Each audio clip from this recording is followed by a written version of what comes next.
Who are the happiest people on earth? Now, I've actually read different types of reports in answer to this question. Some years ago, I read that the happiest people on earth live in places like Tibet and Bhutan, which is a kind of tiny area in the region of the Himalaya mountains. These are people who are removed from the stress of ordinary modern existence and evidently have a kind of a different perspective on life. However, I see a recent report based on a survey that is called the World Happiness Report. I didn't even know there was such a thing, but evidently there is. And the World Happiness Report asks you to imagine a ladder with steps that go from 0 to 10. And the top rung is your best life. All you can expect out of life is being delivered. 0, of course, is your expectations are being completely disappointed. And guess who comes out on top? Well, it turns out it's the Scandinavians. It's the Nordic people. It's people in places like Finland and Denmark and Sweden. And however, the reason for their happiness is not what you might think. Now, progressives might jump and go, well, we know why the Nordic people are happy. They've got guaranteed health care. They've got guaranteed education. All right, well, let's grant that may be part of it. But let's remember the other side of it. The Nordic people pay very high rates of taxation, often exceeding 50%. So their actual disposable income is very low. Second of all, things cost a lot in those countries. If you go to have a nice meal, it's $75. And if you look at the Nordic income, it seems like a stretch to be able to afford it. Nordic people typically live in tiny apartments. So when you're looking at purely in the material basis, it's a mixed bag. They get certain benefits, but on the other hand, they also have to They don't have things that ordinary Americans take for granted. It turns out the key to understanding this happiness survey is the issue of expectations. It turns out that the Scandinavian people are actually rather grumpy, and they have very low expectations out of life. In fact, they expect life to be rather disappointing.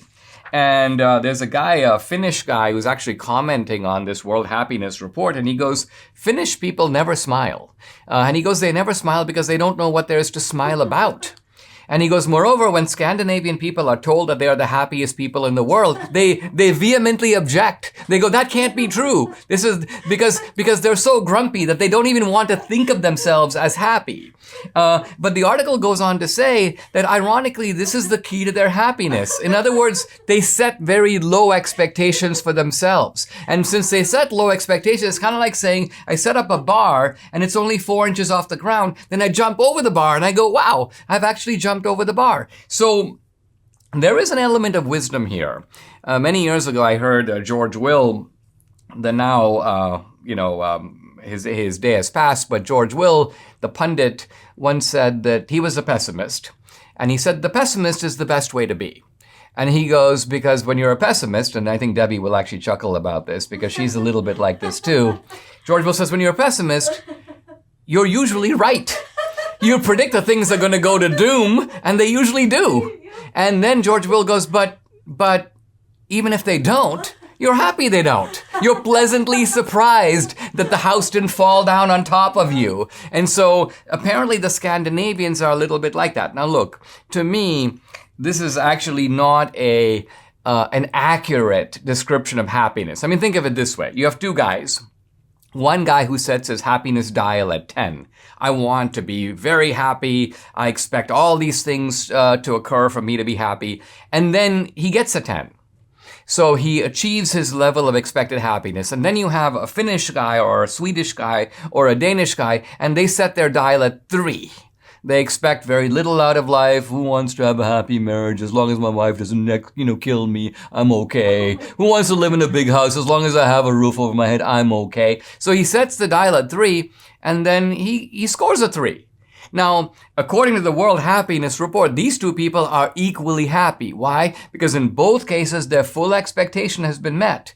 But obviously, objectively, the guy who set his dial at 10 is happier. Why? Because it just objectively measured, he's at a 10 and the other guy's only at a 3. The other guy's only saved by the fact that he doesn't expect to be more than a 3.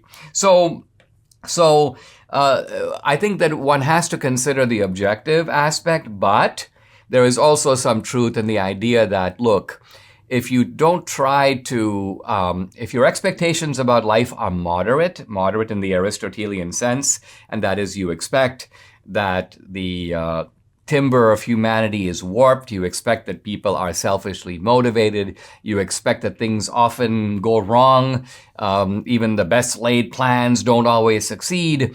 In other words, if your expectations are reasonable about life, then life can deliver on those expectations. I think that represents not so much happiness. To me, it's the better word here is contentment. Contentment is simply that recognition that that life doesn't deliver, not in this life, paradise or the Garden of Eden. Life delivers what it delivers, and if you come to terms with that, you can then have a reasonably happy and contented life.